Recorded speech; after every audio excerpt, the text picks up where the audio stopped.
ಎಲ್ರಿಗೂ ನಮಸ್ಕಾರ. ಇವತ್ ನಾವು ಜೈವಿಕ ವೈವಿಧ್ಯತೆ ಅಂದ್ರೆ ಬಯೋಡೈವರ್ಸಿಟಿ ಬಗ್ಗೆ ಮಾತಾಡೋಣ. ಪರೀಕ್ಷೆಗೆ ಇದು ತುಂಬಾ ಮುಖ್ಯವಾದ ಟಾಪಿಕ್ ಅಲ್ವಾ?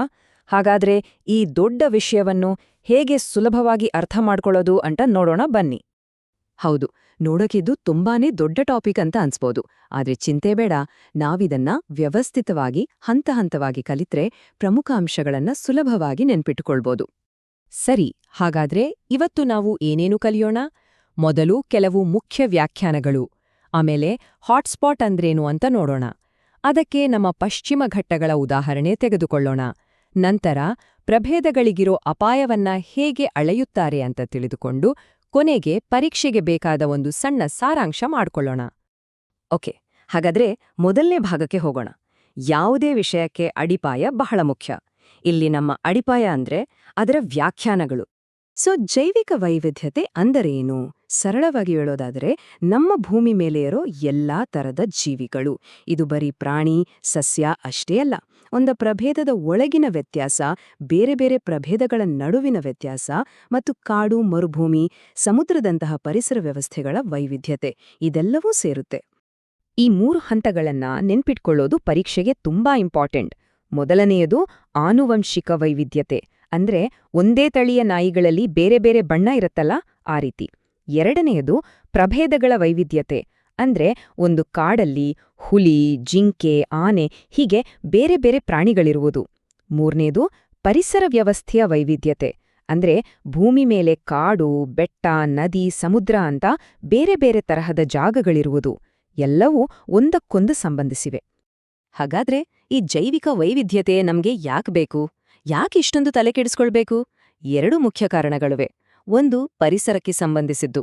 ಇದರಿಂದ ನಮ್ಗೆ ಶುದ್ಧ ಗಾಳಿ, ನೀರು ಸಿಗುತ್ತೆ, ಹವಾಮಾನ ಸರಿಯಾಗಿರುತ್ತೆ. ಇನ್ನೊಂದು ಆರ್ಥಿಕ ಕಾರಣ. ನಮ್ಮ ಕೃಷಿ, ಔಷಧಿಗಳು, ಪ್ರವಾಸೋದ್ಯಮ, ಮೀನುಗಾರಿಕೆ ಇವೆಲ್ಲವೂ ಇದ್ರ ಮೇಲೇನೆ ನಿಂತಿರೋದು. ಸರಿ, ಈಗ ಮುಂದಿನ ವಿಷಯಕ್ಕೆ ಹೋಗೋಣ. ಜೈವಿಕ ವೈವಿಧ್ಯತೆಯ ಹಾಟ್ಸ್ಪಾಟ್ಗಳು. ಇದು ಬಹಳ ಇಂಟ್ರೆಸ್ಟಿಂಗ್ ಕಾನ್ಸೆಪ್ಟ್. ಹಾಟ್ಸ್ಪಾಟ್ ಅಂದ್ರೆ ಏನು? ಇದು ಭೂಮಿ ಮೇಲಿನ ಒಂದು ವಿಶೇಷವಾದ ಜಾಗ. ಇಲ್ಲಿ ಅತೀ ಹೆಚ್ಚು ಸ್ಥಳೀಯ ಪ್ರಭೇದಗಳು ಇರುತ್ತವೆ. ಸ್ಥಳೀಯ ಅಂದ್ರೆ ಆ ಪ್ರಭೇದಗಳು ಜಗತ್ತಿನಲ್ಲಿ ಬೇರೆಲ್ಲೂ ಸಿಗೋದಿಲ್ಲ. ಅಷ್ಟೇ ಅಲ್ಲ, ಈ ಜಾಗ ತೀವ್ರವಾದ ಅಪಾಯದಲ್ಲಿರ್ಬೇಕು. ಈ 2 ಕಂಡೀಷನ್ ಸೇರಿದ್ರೆ ಮಾತ್ರ ಅದನ್ನ ಹಾಟ್ಸ್ಪಾಟ್ ಅಂತ ಕರೆಯೋದು. ಸರಿ, ಆ 2 ಕಂಡೀಷನ್ಸ್ ಏನು ಅಂತ ನೋಡೋಣ. ಮೊದಲನೇದು ಒಂದು ಸಂಖ್ಯೆಗೆ ಸಂಬಂಧಿಸುವುದು, 1500. ಒಂದು ಜಾಗವನ್ನ ಹಾಟ್ಸ್ಪಾಟ್ ಅನ್ಬೇಕಾದ್ರೆ ಅಲ್ಲಿ ಕನಿಷ್ಠ 1500 ಸ್ಥಳೀಯ ನಾಳೀಯ ಸಸ್ಯ ಪ್ರಭೇದಗಳು ಇರಲೇಬೇಕು. ಅಂದ್ರೆ ಈ ಗಿಡಗಳು ಜಗತ್ತಿನ ಬೇರೆಲ್ಲೂ ಸಿಗೋದಿಲ್ಲ, ಇವು ಅಲ್ಲೇ ಹುಟ್ಟಿ ಅಲ್ಲೇ ಬೆಳೆದಿದ್ದು. ಇನ್ನು ಎರಡನೇ ಕಂಡೀಷನ್, ಆ ಪ್ರದೇಶ ತನ್ನ ಮೂಲ ನೈಸರ್ಗಿಕ ಸಸ್ಯವರ್ಗದ 70%ಗಿಂತ ಹೆಚ್ಚು ಭಾಗವನ್ನ ಈಗಾಗಲೇ ಕಳೆದುಕೊಂಡಿರ್ಬೇಕು. ಅಂದ್ರ ಅಲ್ಲಿನ ಕಾಡು, ಗಿಡಮರಗಳು ಬಹುಪಾಲು ನಾಶವಾಗಿರ್ಬೇಕು. ಯೋಚನೆ ಮಾಡಿ, ಅಷ್ಟು ಅಮೂಲ್ಯವಾದ ಜಾಗ ಅಷ್ಟೇ ಅಪಾಯದಲ್ಲೂ ಇದೆ. ಇಡೀ ಜಗತ್ತಿನಲ್ಲಿ ಒಟ್ಟು 36 ಹಾಟ್ಸ್ಪಾಟ್ಗಳಿವೆ. ಅದರಲ್ಲಿ 4 ನಮ್ಮ ಭಾರತದಲ್ಲೇ ಇವೆ ಅನ್ನೋದು ವಿಶೇಷ. ಯಾವುದು ಅಂದ್ರೆ ಹಿಮಾಲಯ, ಇಂಡೋಬರ್ಮಾ ಪ್ರದೇಶ, ನಮ್ಮ ಹೆಮ್ಮೆಯ ಪಶ್ಚಿಮ ಘಟ್ಟಗಳು ಮತ್ತೆ ನಿಕೋಬಾರ್ ದ್ವೀಪಗಳನ್ನು ಒಳಗೊಂಡಿರುವ ಸುಂಡಾಲ್ಯಾಂಡ್. ಓಕೆ, ಇದನ್ನ ಇನ್ನೂ ಚೆನ್ನಾಗಿ ಅರ್ಥ ಮಾಡ್ಕೊಳ್ಳಕ್ಕೆ ನಮ್ಮ ಪಶ್ಚಿಮ ಘಟ್ಟಗಳನ್ನೇ ಒಂದು ಉದಾಹರಣೆಯಾಗಿ ತೆಗೆದುಕೊಳ್ಳೋಣ. ಯುನೆಸ್ಕೋ ಇದನ್ನ ವಿಶ್ವ ಪರಂಪರೆಯ ತಾಣ ಅಂತ ಘೋಷಿಸಿದೆ. ಯಾಕಂದ್ರೆ ಇಲ್ ಸಿಗೋ ಅಸಂಖ್ಯಾತ ಪ್ರಭೇದಗಳು ಜಗತ್ತಿನ ಬೇರೆಲ್ಲೂ ಸಿಗೋದಿಲ್ಲ. ಅವುಗಳ ಅಸ್ತಿತ್ವ ತುಂಬಾನೇ ಸೀಮಿತ, ಹಾಗಾಗಿ ಅಪಾಯದಲ್ಲೂ ಇವೆ. ಇದೇ ಕಾರಣಕ್ಕೆ ಪಶ್ಚಿಮ ಘಟ್ಟಗಳು ಜಗತ್ತಿನ ಗಮನ ಸೆಳೆದಿವೆ. ಕೆಲವು ಉದಾಹರಣೆಗಳನ್ನ ನೋಡಿದ್ರೆ ಇದರ ಮಹತ್ವ ಇನ್ನೂ ಚೆನ್ನಾಗಿ ಗೊತ್ತಾಗುತ್ತೆ. ಸಿಂಗಳೀಕ ಅಂದ್ರೆ ಲಯನ್ ಟೇಲ್ಡ್ ಮಕಾಕ್, ನೀಲಗಿರಿ ಟಾರ್ ಅನ್ನೋ ವಿಶೇಷವಾದ ಕಾಡು ಮೇಕೆ, ಮಲಬಾರ್ ಸಿವೆಟ್ ಮತ್ತೆ ಈ ನೇರಳೆ ಕಪ್ಪೆ, ಇದನ್ನ ಜೀವಂತ ಪಳಿಯುಳಿಕೆ ಅಂತ ಕರೀತಾರೆ. ಅಂದ್ರೆ ಇದು ಡೈನೋಸಾರ್ ಕಾಲದಿಂದಲೂ ಹೆಚ್ಚು ಬದಲಾಗದೆ ಉಳಿದುಕೊಂಡು ಬಂದಿದೆ. ಇಷ್ಟು ಅದ್ಭುತ ಅಲ್ವಾ? ಆದ್ರೆ ಈ ಅದ್ಭುತ ಜೀವಿಗಳಿಗೆ ದೊಡ್ಡ ಅಪಾಯ ಕಾದಿದೆ. ಅವುಗಳ ವಾಸಸ್ಥಾನವಾದ ಕಾಡು ನಾಶವಾಗುತ್ತಿದೆ. ಕೃಷಿಗಾಗಿ, ರಸ್ತೆಗಳಿಗಾಗಿ ಅರಣ್ಯವನ್ನ ಕಡಿಯೋದ್ರಿಂದ ಅವುಗಳ ಮನೆಗಳು ತುಂಡು ತುಂಡಾಗುತ್ತಿವೆ. ಇದ್ರಿಂದ ಅವುಗಳ ಸಂತತಿ ನಾಶದಂಚಿಗೆ ಬಂದು ನಿಂತಿದೆ. ಹಾಗಾದ್ರೆ ಒಂದು ಪ್ರಾಣಿ ಅಥವಾ ಸಸ್ಯ ಎಷ್ಟು ಅಪಾಯದಲ್ಲಿದೆ ಅಂತ ಯಾರು ಹೇಗೆ ನಿರ್ಧಾರ ಮಾಡ್ತಾರೆ?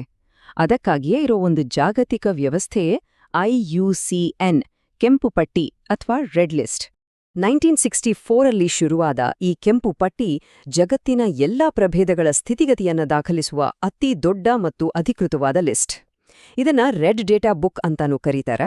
ಪ್ರಪಂಚದಾದ್ಯಂತ ಸರ್ಕಾರಗಳು ಮತ್ತು ಸಂರಕ್ಷಣಾ ಸಂಸ್ಥೆಗಳು ಇದನ್ನೇ ಆಧಾರವಾಗಿಟ್ಟುಕೊಂಡು ಕೆಲಸ ಮಾಡ್ತವೆ. ಈ ಲಿಸ್ಟ್ನಲ್ಲಿ ಒಟ್ಟು 9 ವರ್ಗಗಳಿವೆ. ಒಂದು ಪ್ರಭೇದದ ಬಗ್ಗೆ ಏನೂ ಡೇಟಾ ಇಲ್ಲ ಅನ್ನೋದ್ರಿಂದ ಹಿಡಿದು ಅದು ಸಂಪೂರ್ಣವಾಗಿ ಅಳಿದುಹೋಗಿದೆ ಅನ್ನೋವರೆಗೂ ಪ್ರತಿಯೊಂದಕ್ಕೂ ಒಂದು ಕ್ಯಾಟಗರಿ ಇದೆ. ಇದರಲ್ಲಿ ನಾವು ಮುಖ್ಯವಾಗಿ ಗಮನಿಸಬೇಕಾಗಿರೋದು 3: ದುರ್ಬಲ, ಅಳಿವಿನಂಚಿನಲ್ಲಿರುವ ಮತ್ತು ತೀವ್ರವಾಗಿ ಅಳಿವಿನಂಚಿನಲ್ಲಿರುವ ವರ್ಗಗಳು. ಇಲ್ಲಿ ಒಂದು ವಿಷಯ ನೆನ್ಪಿಡ್ಬೇಕು. ಯಾವುದಾದ್ರೊಂದು ಪ್ರಭೇದವನ್ನ ಅಪಾಯದಲ್ಲಿದೆ ಅಥವಾ ಥ್ರೆಟೆಂಡ್ ಅಂತ ಹೇಳಿದ್ರೆ ಅದು ನಾನು ಈಗಷ್ಟೇ ಹೇಳಿದ 3 ವರ್ಗಗಳಲ್ಲಿ ಯಾವುದಾದ್ರೂ ಒಂದರಲ್ಲಿರುತ್ತೆ. ಅಂದ್ರೆ ವಲ್ನರಬಲ್, ಎಂಡೇಂಜರ್ಡ್ ಅಥವಾ ಕ್ರಿಟಿಕಲಿ ಎಂಡೇಂಜರ್ಡ್, ಈ 3 ಸೇರಿಸಿ ಥ್ರೆಟೆಂಡ್ ಅಂತ ಕರೀತಾರೆ. ಸರಿ, ನಾವು ಈಗಾಗಲೇ ತುಂಬಾ ವಿಷಯಗಳನ್ನ ಕಲ್ತಿದೀವಿ. ಬನ್ನಿ ಒಂದು ಸಣ್ಣ ರಿವಿಷನ್ ಮಾಡ್ಕೊಳ್ಳೋಣ. ಪರೀಕ್ಷೆಯ ಕೊನೆ ನಿಮಿಷದಲ್ಲಿ ನೋಡ್ಕೊಳ್ಳೋಕೆ ಇದು ಸಹಾಯ ಆಗುತ್ತೆ. ಈ ಟೇಬಲ್ ನೋಡಿ. ನಾವು ಪಶ್ಚಿಮ ಘಟ್ಟಗಳ ಬಗ್ಗೆ ಮಾತಾಡಿದ್ವಲ್ಲ, ಅಲ್ಲಿನ ಕೆಲವು ಪ್ರಾಣಿಗಳನ್ನ ಅವುಗಳ IUCN ಸ್ಥಿತಿಯ ಜೊತೆ ಇಲ್ಲಿ ಕೊಟ್ಟಿದೆ. ಸಿಂಗಲೀಕ ಮತ್ತು ನೀಲಗಿರಿ ಟಾರ್ ಅಳಿವಿನಂಚಿನಲ್ಲಿವೆ, ಅಂದ್ರೆ ಎಂಡೇಂಜರ್ಡ್ ಕ್ಯಾಟಗರಿಯಲ್ಲಿದೆ. ಅದೇ ಮಲ್ಬಾರ್ ಸಿವೆಟ್ ತೀವ್ರವಾಗಿ ಅಳಿವಿನಂಚಿನಲ್ಲಿದೆ, ಅಂದ್ರೆ ಕ್ರಿಟಿಕಲಿ ಎಂಡೇಂಜರ್ಡ್, ಅಂದ್ರೆ ಅದರ ಪರಿಸ್ಥಿತಿ ಇನ್ನೂ ಗಂಭೀರವಾಗಿದೆ. ನಮ್ಮ ಜೀವಂತ ಪಳೆಯೊಳಿಕೆ ನೇರಳೆ ಕಪ್ಪೆ ಕೂಡ ಎಂಡೇಂಜರ್ಡ್ ಲಿಸ್ಟ್ನಲ್ಲಿದೆ. ಹಾಗಾದ್ರೆ ಇವುಗಳನ್ನ ಉಳಿಸೋದು ಹೇಗೆ? ಅದಕ್ಕಿರೋ ಒಂದು ಮುಖ್ಯ ದಾರಿ ಅಂದ್ರೆ ಸಂರಕ್ಷಿತ ಪ್ರದೇಶಗಳನ್ನ ಸ್ಥಾಪಿಸೋದು.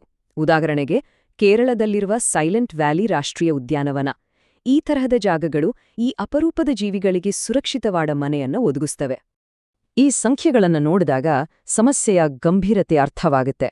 ಜಗತ್ತಿನಾದ್ಯಂತ ಸಾವಿರಾರು ಪ್ರಭೇದಗಳು ಕ್ರಿಟಿಕಲಿ ಎಂಡೇಂಜರ್ಡ್ ಲಿಸ್ಟ್ನಲ್ಲಿವೆ, 17,000ಕ್ಕೂ ಹೆಚ್ಚು ಪ್ರಭೇದಗಳು ಎಂಡೇಂಜರ್ಡ್ ಲಿಸ್ಟ್ನಲ್ಲಿವೆ ಮತ್ತು ಸುಮಾರು 17,000 ಪ್ರಭೇದಗಳು ವಲ್ನರಬಲ್ ಆಗಿವೆ. ಇದು ಕೇವಲ ಅಂಕಿಅಂಶಗಳಲ್ಲ, ಇದು ನಮ್ಮ ಭೂಮಿಯ ಭವಿಷ್ಯದ ಬಗ್ಗೆ ಒಂದು ಎಚ್ಚರಿಕೆಯ ಗಂಟೆ. ಹಾಗಾದ್ರೆ ಕೊನೆಗೊಂದು ಪ್ರಶ್ನೆ. ಸುಮಾರು 10 ಲಕ್ಷ ಪ್ರಭೇದಗಳು ಅಪಾಯದಲ್ಲಿವೆ ಅಂತ ಅಂದಾಜಿಸಲಾಗಿವೆ. ಇಂಥ ಪರಿಸ್ಥಿತಿಯಲ್ಲಿ ನಮ್ಮ ಮುಂದಿನ ಆದ್ಯತೆ ಏನಾಗಿರಬೇಕು?